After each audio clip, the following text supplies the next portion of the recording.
Assalamualaikum warahmatullahi wabarakatuh. Kami dari kelompok 3 pengembangan estetika akan mempresentasikan hasil diskusi kami mengenai pembelajaran tentang tema. Untuk mempersingkat waktu, langsung saja masuk kepada materi.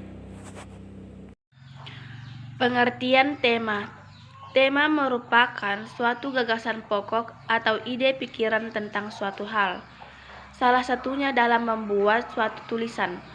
Pada setiap tulisan, pastilah mempunyai sebuah tema, karena dalam sebuah penulisan dianjurkan harus memikirkan tema apa yang akan dibuat. Dalam menulis cerpen, puisi, novel, karya tulis, dan berbagai macam jenis tulisan haruslah memiliki sebuah tema.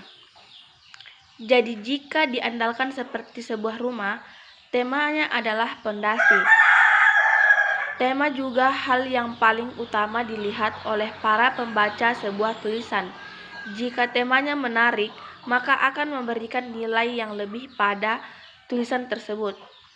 Pada karya sastra, tema adalah gagasan makna dasar umum yang menopang sebuah karya sastra sebagai struktur semantis dan bersifat abstrak yang secara berulang-ulang dimunculkan lewat motif-motif dan biasanya dilakukan secara implisit. Tema bisa berupa persoalan moral, etika, agama, sosial budaya, teknologi, tradisi yang terkait erat dengan masalah kehidupan. Tema juga bisa berupa pandangan pengarang, ide, atau keinginan pengarang dalam menyiasati persoalan yang muncul. Baik, lanjut dengan materi kedua, yaitu manfaat tema untuk anak usia dini.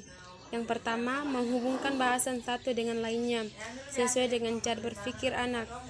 Yang kedua, sebagai topik bahasan.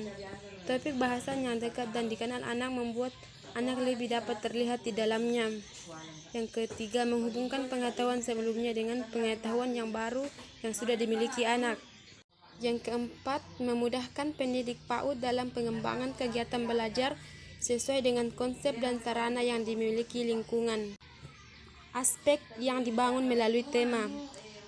Tema yang dikembangkan dalam pembelajaran harus dapat membangun sikap perilaku, pengetahuan dan keterampilan peserta didik. Yang pertama, sikap perilaku. Sikap beragama, perilaku hidup sehat, rasa ingin tahu, kreatif, dan estetis. Percaya diri, disiplin, mandiri, peduli, mampu bekerja sama, mampu menyelesaikan diri, jujur, santun dalam berinteraksi dengan keluarga, teman, dan guru. Yang kedua, pengetahuan yang dapat dikembangkan berupa pengetahuan tentang diri, keluarga, teman, guru, lingkungan sekitar, teknologi, seni, dan budaya. Lanjut, yang ketiga, keterampilan yang dikembangkan berupa kemampuan berpikir, berkomunikasi, bertindak produktif dan kreatif melalui bahasa, musik, karya, dan gerakan sederhana. Prinsip memilih tema terbagi menjadi 4. Yang pertama, kedekatan. Di dalam tema, diri sendiri dapat dikembangkan menjadi subtema aku dengan topik bahasa antara lain terbagi menjadi 4, yaitu yang pertama mengidentifikasi anggota tubuh, kedua fungsi masing-masing anggota tubuh, ketiga siapa saja yang boleh menyentuh anggota tubuh tertentu dan alasan diperbolehkannya, dan yang keempat cara melindungi anggota tubuh dari hal-hal yang membahayakan. Dan yang kedua ialah kesederhanaan. Contohnya, berdasarkan prinsip kesederhanaan, kita dapat memilih tema lingkungan dengan subtema kebun mangga. Melalui topik bahasan yang sederhana kepada peserta didik, misalnya macam-macam kebun mangga, cara memelihara kebun mangga, peralatan yang digunakan di kebun mangga, manfaat buah mangga bagi kesehatan, bagaimana cara mengkonsumsi buah mangga. Selanjutnya, ketiga, kemenarikan. Tema yang dipilih harus mampu menarik minat belajar anak. Tema menarik tidak selalunya tema tentang anak, tetapi tema sekitar anak juga bisa menarik jika guru dapat memilih aktivitas yang sesuai dengan perkembangan anak. Contohnya, tema lingkunganku dengan subtema kebun mangga sangat menarik bagi anak dengan aktivitas antara lain menghitung jumlah buah mangga dengan macam-macam warna, mengumpulkan daun mangga, mengklasifikasi daun mangga berdasarkan warna atau ukuran, menggambar pohon mangga, menggambar buah mangga, menggambar kebun mangga, menjiplak tekstur kulit batang mangga, dan lain-lain.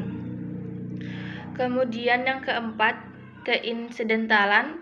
Pemilihan tema tidak selalu baku yang direncanakan di awal tahun, tetapi juga dapat menyisipkan kejadian luar biasa yang dialami anak. Misalnya peristiwa banjir yang dialami anak dapat dijadikan tema insidental. Contohnya, pada saat anak-anak mengamati pohon mangga yang berada di luar kelas dan mendiskusikannya, tiba-tiba ada seekor kupu-kupu besar dan berwarna indah melintasi dan hinggap pada salah satu ranting bunga yang berada di dekat pohon mangga. Maka pendidik dapat mengajak anak untuk membahas kupu-kupu tersebut, tentang warnanya, caranya terbang, apa yang dicari atau dimakan, dan bagaimana kupu-kupu tersebut berkembang, dan lain-lain. Adapun keluasan tema dan berapa lama waktu yang dibutuhkan. Keluasan tema, sebuah tema dapat dikembangkan menjadi subtema, sub-tema, pokok bahasan, dan seterusnya. Jika pertanyaannya seberapa luas sebuah tema dikembangkan, jawabannya tergantung seberapa luas pendidik dapat memfasilitas pengembangan tema untuk memberikan pengalaman baru pada anak. Artinya, bila pendidik yang banyak membaca tentu akan mengembangkan tema menjadi sangat luas, tetapi bisa juga sebaliknya. Berapa lama waktunya?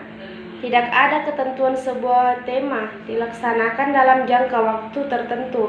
Artinya, sebuah tema bisa dilaksanakan lama dan bisa juga disingkat, tergantung keluasan tema dan minat anak terdapat tema tersebut. Ada kalanya satu tema membutuhkan waktu selama sebulan atau bahkan lebih. Ada juga yang kurang dari sebulan. Sekian. Assalamualaikum warahmatullahi wabarakatuh.